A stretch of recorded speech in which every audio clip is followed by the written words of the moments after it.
нашим аэровилам для награждения трибун.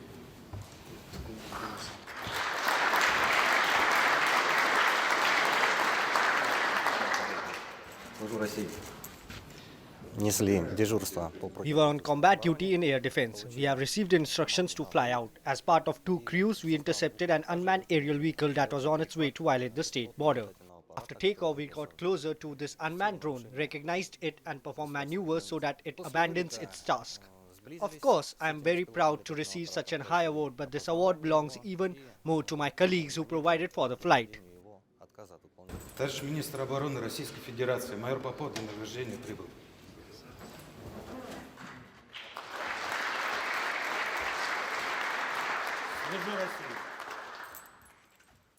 On March 14, we were on air defense duty. We received an order and flew out with 2 crews. We found out it was an unmanned drone Reaper MQ-9, sent all the data to the commanding office and then performed maneuvers that we attempted to force it to stop performing its task. We did not use weaponry or come in contact with this unmanned vehicle. I'm sure there's no lingering questions about that. So I wanted to ask you about the Russian foreign minister's comments today about Britain's plans to supply Ukraine with depleted uranium ammunition, and Lavrov had said that's a step towards significant escalation. Does the Biden administration have any concern about the Brits sharing such ammo? Well, certainly we would let the UK speak for itself in terms of what sovereign decisions they're going to make about providing ammunition. But I mean, make no mistake, I mean, this is yet another straw man through which the Russians are driving a stake.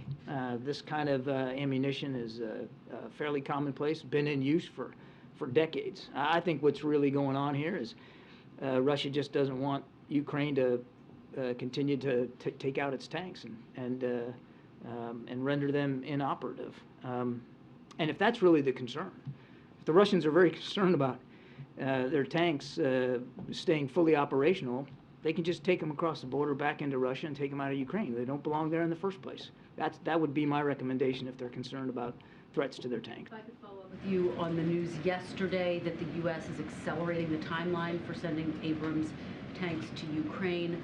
Can you talk about that decision, and also are there any renewed discussions about potentially sending Ukraine the F-16 fighter jets that they've been No change to our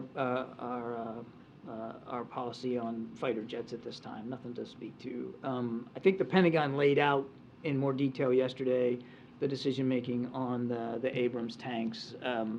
We have said from the very beginning, heck, we've been saying this since the war began, that we know there's a sense of urgency we all share. Time is no one's friend here in this war, and that's why really throughout this long process we have at unprecedented speed been able to provide capabilities to the Ukrainian armed forces, and that includes with small systems like Stingers and artillery ammunition to big systems. Now the bigger systems, they take a little bit more time, and you got to make sure there's a supply chain in place. You got to make sure that the Ukrainian troops are trained, so it does take a little bit more time. As they worked through the Abrams decision, which was through a different mechanism than drawdown authority, the Pentagon was able to find a workaround to get a version of the Abrams tanks there a little bit sooner. The Russian Defence Minister also awarded orders of courage to the 2 pilots that were involved in the downing of the U.S. Reaper drone. You know, obviously the U.S. made it very clear that we found that to be unacceptable. Just what do you make of Russia portraying them as national heroes? I don't know of another military in the world, another Air Force in the world that would award a pilot for smashing into a drone. If that's bravery, then I guess they got a different definition of it. It's ludicrous. It's insulting. Now we don't know whether that pilot was trying to intentionally ram that drone or not, but he did. Video evidence was pretty conclusive.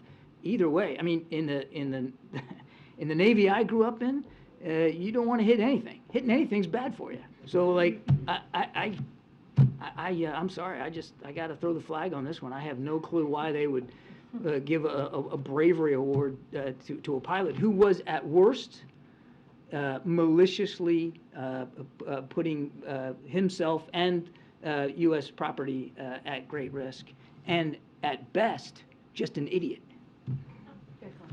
Just a quick question on House Republicans asking the administration to share their review on the Afghanistan withdrawal with Congress and even the public. Is the administration considering that? So I think you know that we've been engaged in an effort to review the U.S. withdrawal from Afghanistan, to assess the lessons learned. We expect to be able to share those takeaways with the public by mid-April, and of course we also have every expectation that the agencies themselves who conducted these after-action reviews will be able to share the classified reports with their relevant congressional oversight committees, again on the same basic timeline of mid-April.